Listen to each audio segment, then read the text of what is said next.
Hi, this is Coralla at C.Ficklin.com, WelcomeNetwork.com, Explain.com, that's ASKPLAIN.com, and iStudyGuides.com. In the other video that I made, I talked about the book that I wrote on the body. It's called The Body, a Treasure Trove of Information, looking at how different body parts are used in English metaphorically. The hand, like hand it over, to hand out, to give someone a hand, to go ahead, to have a good head on your shoulders, to stomach someone or not be able to stomach someone, to go back, to back down, to back off, and looking at all the different body expressions from the hair down to the toe, and some internal parts of the body, the stomach, for example. The liver, not really, there's not that many. Oh, of course, the heart. And by the way, a lot of the body terms, the terms for the body when you're talking inside the body, are, when you're talking about the organs, are Latin based, but not the heart. That's Germanic based. Now when you're talking about the exterior part of the body, almost every term, with the exception of maybe the face,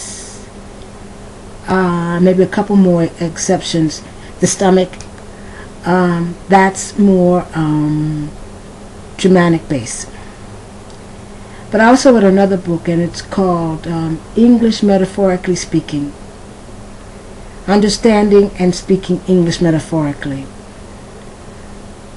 And it's looking at all the different ways that expressions that exist in English, all the different metaphorical expressions, figurative ways to use words such as right, such as dead.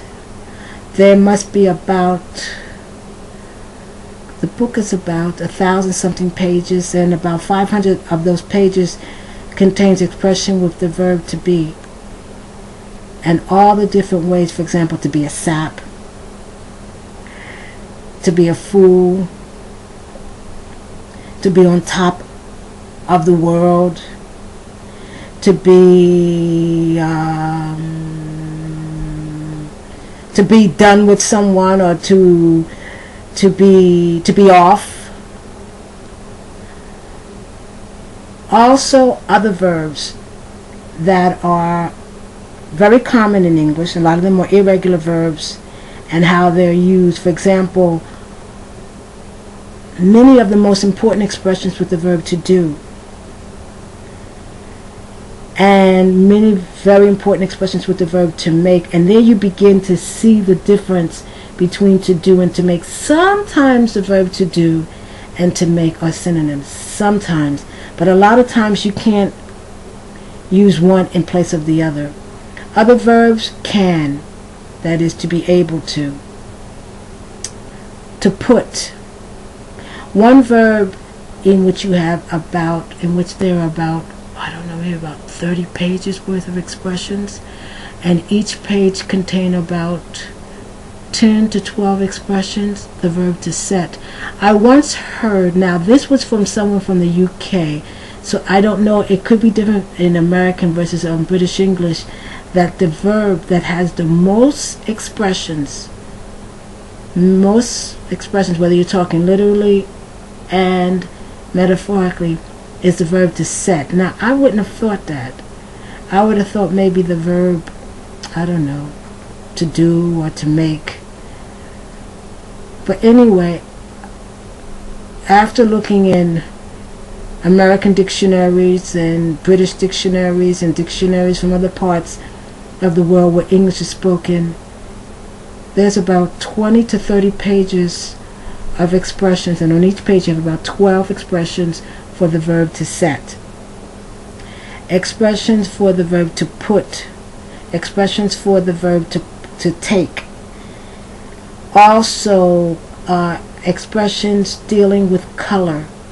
What does white mean symbolically in English?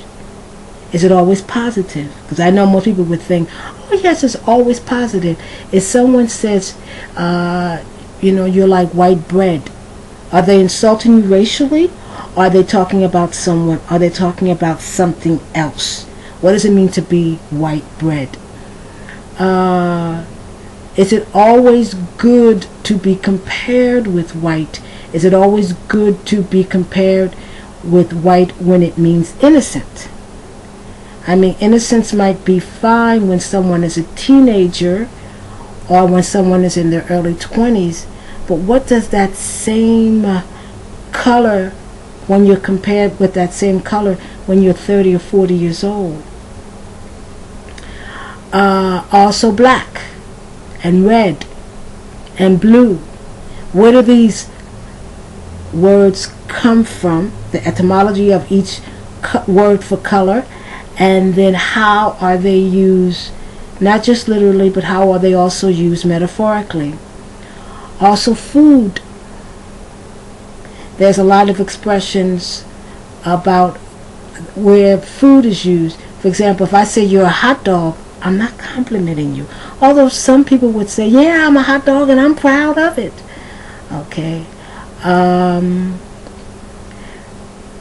Animals. There's a lot of expressions with animals. So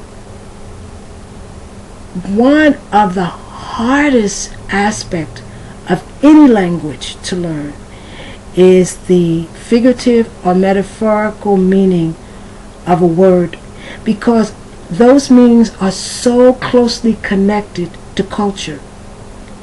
So closely connected, that is, that English spoken in the United States and English spoken in the UK, and depending on which part of the UK, just like depending on which part of the United States, may use different metaphorical expressions. There might be some that are standard, but there might be others in which if I go to another part of the world or another part of the United States where English is spoken, they wouldn't understand me. Right? If I say I rock that, maybe someone in UK would not understand what I mean by I rocked that. What do you mean you rocked it? Did you throw rocks at it? Maybe someone in Australia. Another thing that I think is extremely interesting, and for as an English speaker, as an American English speaker, funny, is this book also contains, I don't know if I can say all, but the majority of Cockney rhyming slang. And that's only used in UK and in Australia. I don't know if it's used in South Africa. It definitely is not used in the United States. So, and I'm always picking them up, trying to get as many as I can. I just found out that a septic tank is a yank. And yank is what they call Americans. So I'm a septic tank. Interesting, if you're English speaker but you're interested in learning or knowing something about British English, very interesting. Okay, so I've told you about two of the books that I've written. One is called The Body, A Treasure Trove of Information. All these books can be downloaded at the different websites. And the other is Speaking and Understanding English Metaphorically. So once again, this is C.Ficklin at C.Ficklin.com.